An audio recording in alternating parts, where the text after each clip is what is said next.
Well, I thought I was being quite smug this week in that I recorded part 2 over the weekend, but of course forgot to record an introduction or outroduction, as we'll call it. So leaving that to the last minute.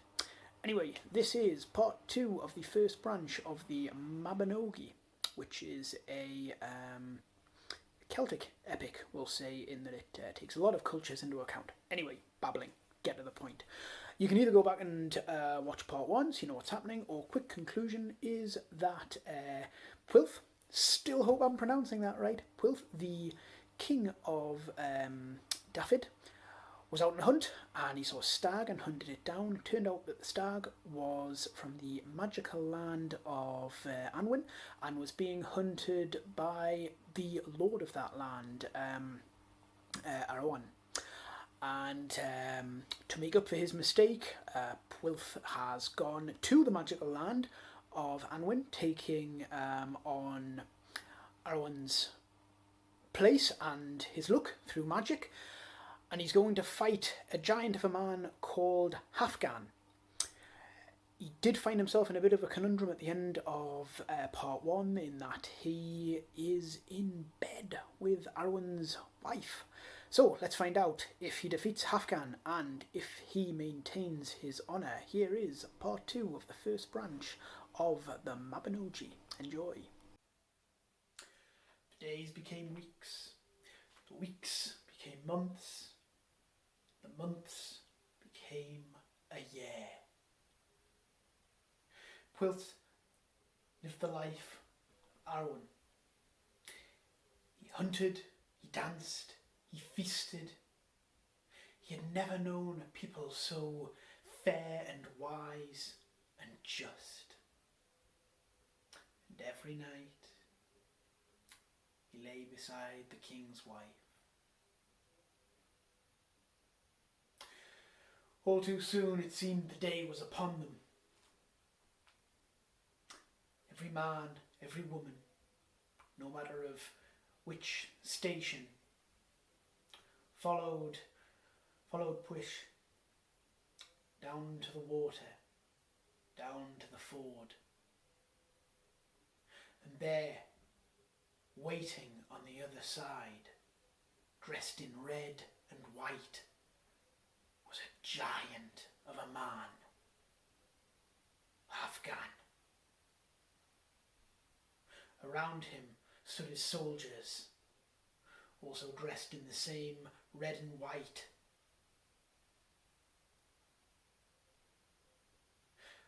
Halfgan looked at Pwyll and nodded and smiled, hefted his sword and shield. Do your worst.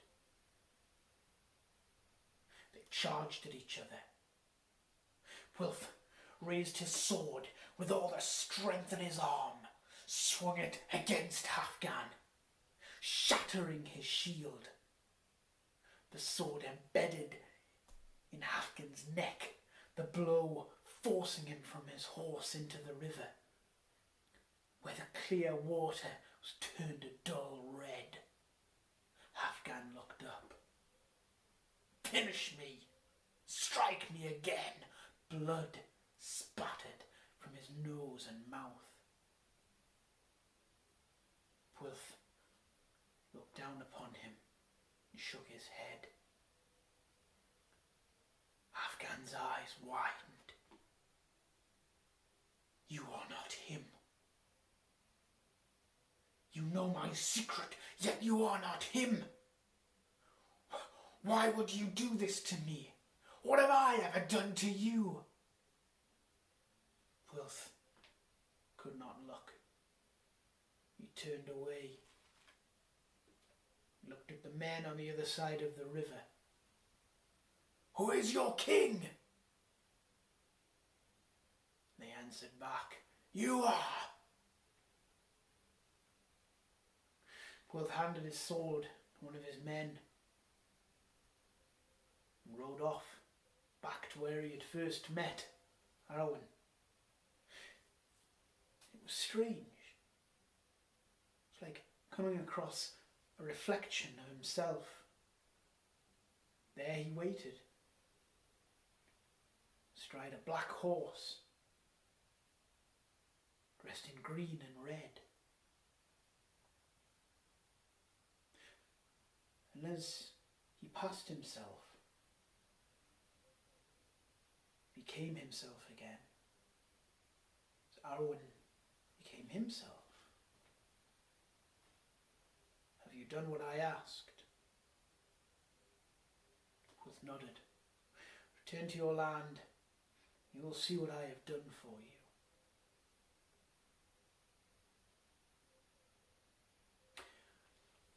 That night, Arwen lay in bed, reached out for his wife, and kissed her. She stared at him, surprised.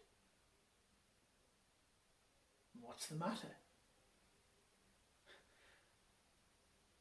The past year, you have not touched me nor kissed me, yet tonight what is different?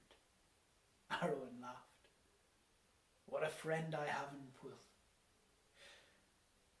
For this last year I have been away, and another man has taken my place.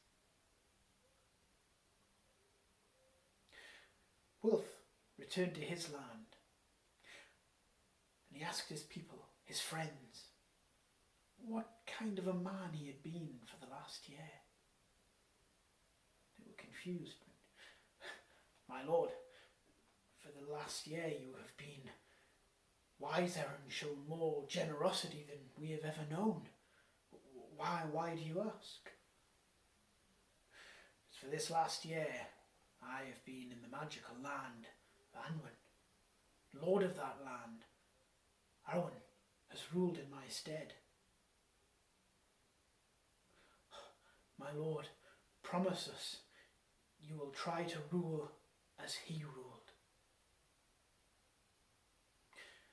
That night, in his bedchamber, Pwyll found that Arwen had left him a magical gift. A sack. No matter how much was put in it, there was always room for more.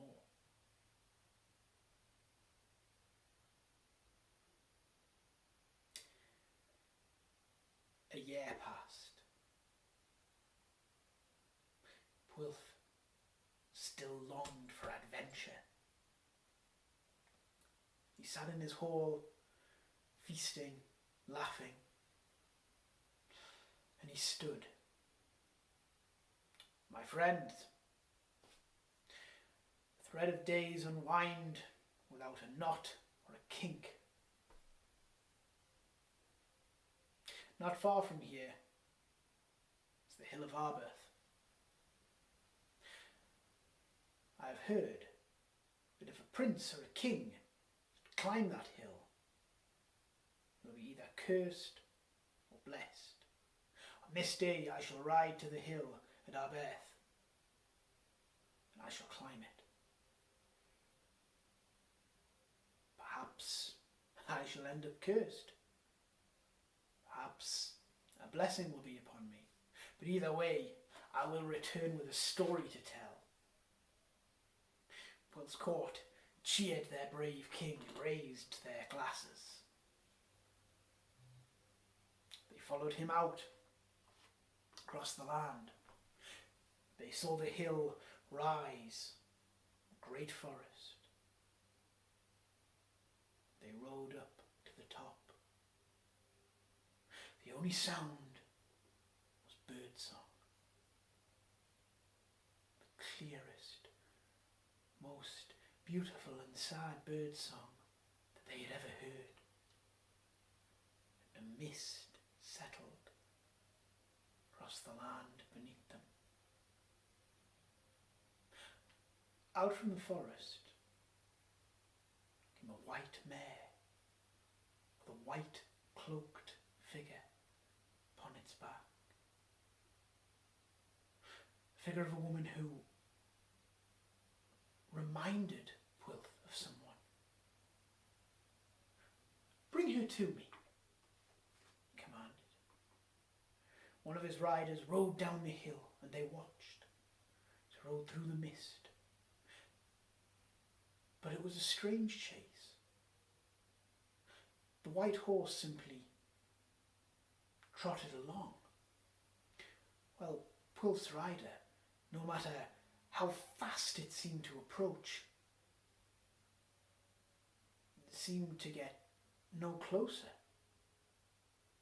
Eventually the rider returned, claimed he could not catch the figure. In that moment the sun began to set. Pwlf and his men had been watching all day.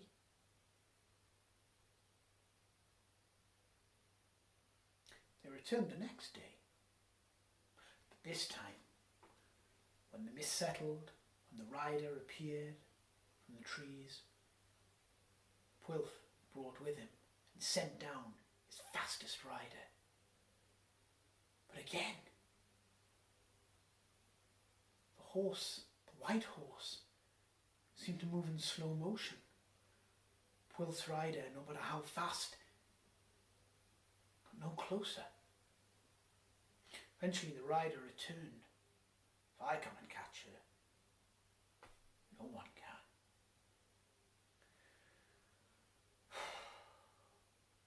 Pwlf did not sleep well. He tossed and he turned, as if he had been kicked. Such was the pain. Was he cursed or was he blessed? Who was this strange cloaked white rider? As he dozed in the morning as the sun rose, his eyes widened suddenly and he sat up. He knew who the rider reminded him of. Arwen's wife, the Queen of Anwen. This time when he went to the top of the hill,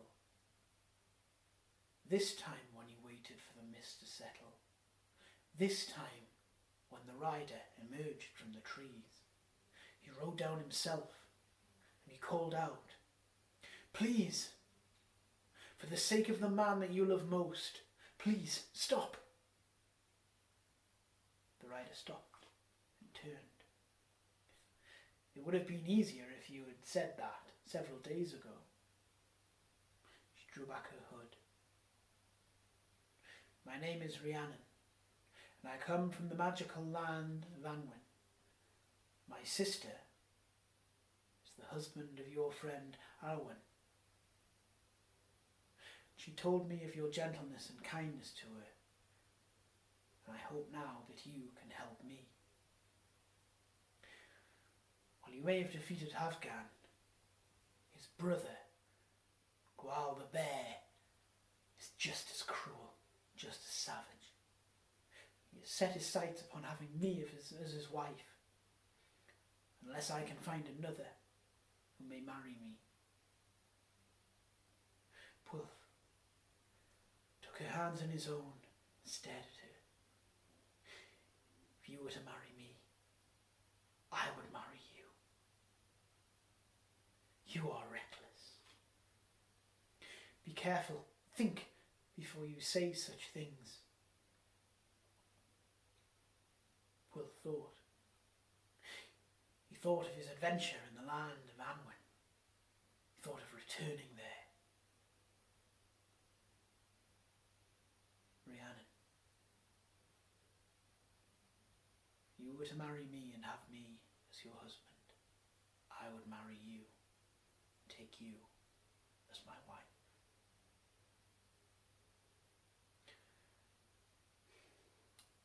"We will go to my father's palace. We will speak to him there." And so, Pwlf returned once again to the magical land of Anwen. He was greeted in the palace. Great celebration. The feast was held in his honour.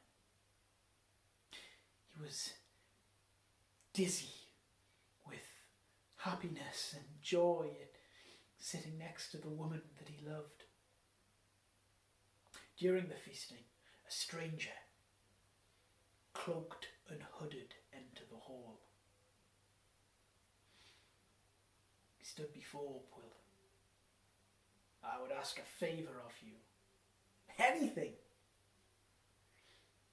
You would give me anything. Yes, ask anything and I shall give it to you. The hood was thrown back to reveal a huge, wide-shouldered, burly man. Then I shall take her. He pointed to Rhiannon, dropped her cup in despair and cried out in sorrow. Why can't you think before you speak? It is Goal the bear, and you have just promised me to him. Wilf stood, bowed before Goal. You have bested me. I shall return to my land and bother you no more. And he turned to Rhiannon and looked down at him, tears streaming down her face. He bowed to her, and he turned and strode determinedly out of the hall.